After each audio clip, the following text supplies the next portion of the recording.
Hey everybody, it's Mitch from Broke Boy Garage. Today we're going to take our K20 Z3 head and put it on our K24 sleeve block.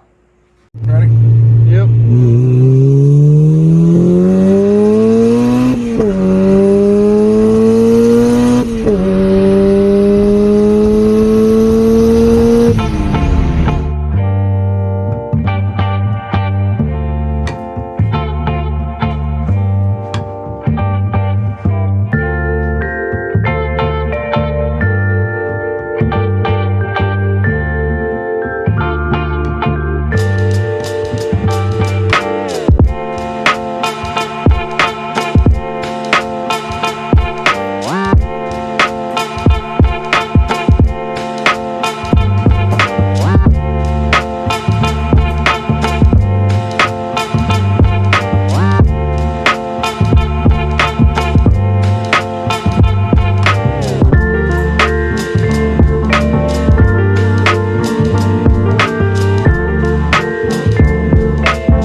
Now I put lubrication on both sides of the washers and on the inside threads of the nuts themselves.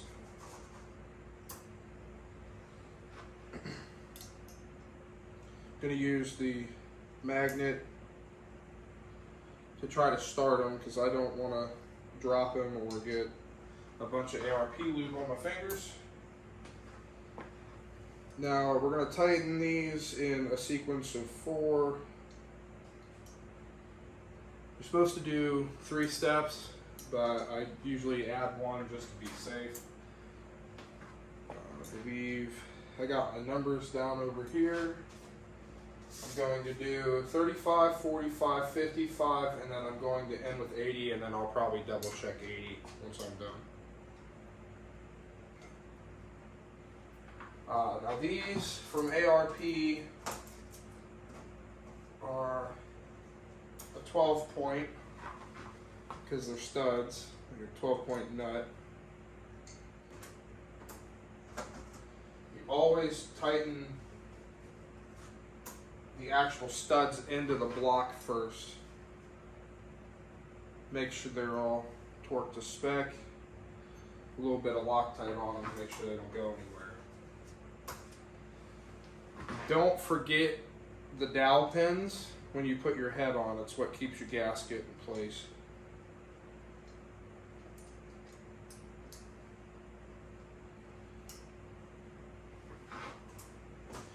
So, a little story of what we've got going on here. I have Manley forged K24, K20 pistons. K24 boost line rods with the ARP hardware. Got a Type S oil pump, all OEM lowers. ACL race bearings. And a LA closed deck sleeve block. And then SuperTech 95 pound springs. I was going to go get cams and stuff for right now, but the stock cams can handle a reasonable amount of power and make a reasonable amount of power with boost. So I'm not going to spend the money right now because eventually the head will have to come back off anyway. I'll get it ported and do cams and delete VTEC. But for now, this is good for what we need.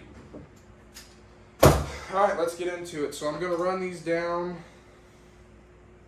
by hand first. Want to make sure they're all nice and snug.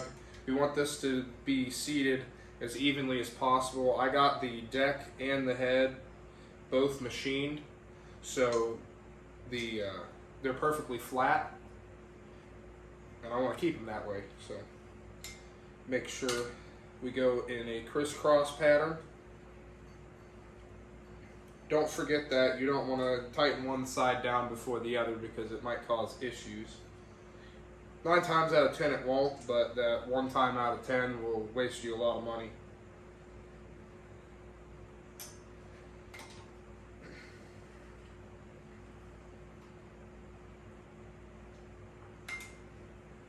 I've got a fairly small turbo for this setup.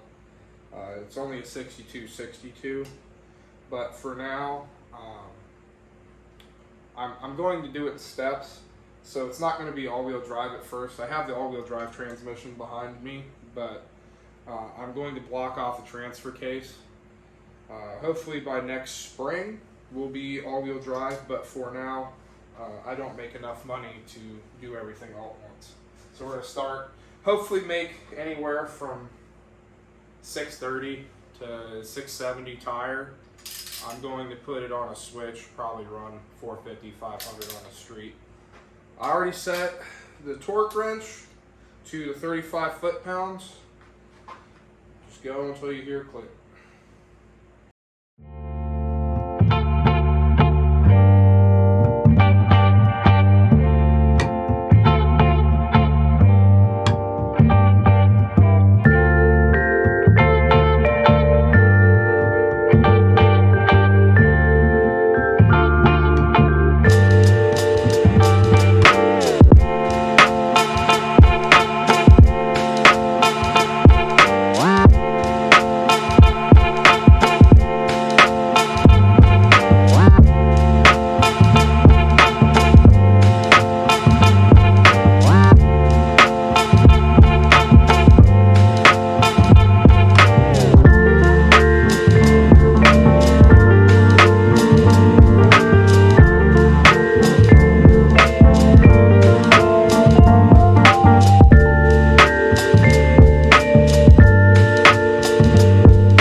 You don't want to over torque too much.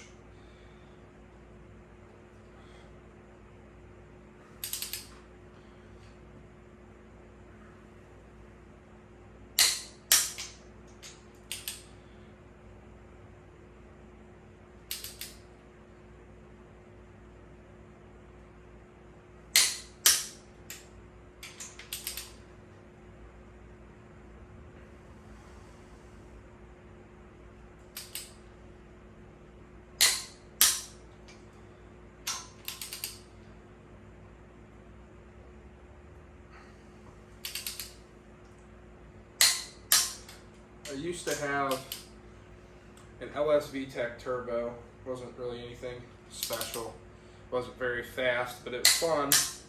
And I was going to make it all-wheel drive, but I found, doing some research, that transfer cases are a lot weaker, and there's just a couple other small things, which really aren't very big problems.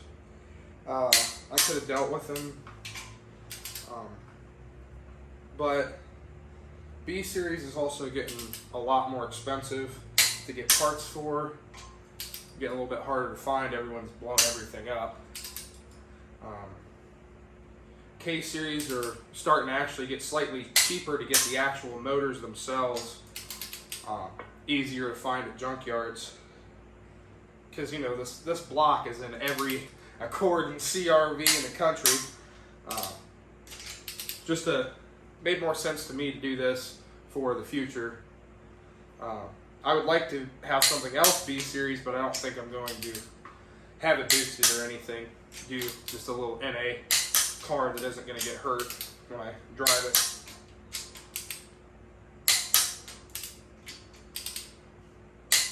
Going on my last check and be done. Oop.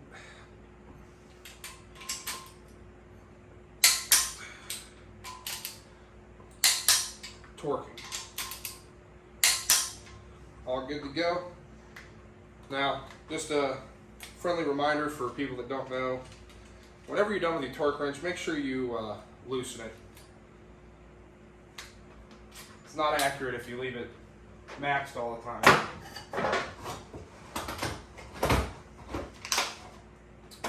So here in my next video, probably clean cams. All that stuff's dirty from sitting so long. Give it a good wash, oil it down, make sure nothing rusts.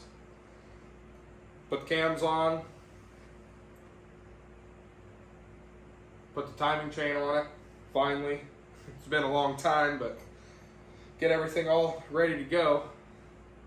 I also have to get my subframe done and got an EG subframe for the car. Be a little bit easier. I didn't want heavy angles with my axles, so I'm going that route. But thanks for watching. If you like watching this, no, I'm not very good at it yet, but give it a like, subscribe, comment.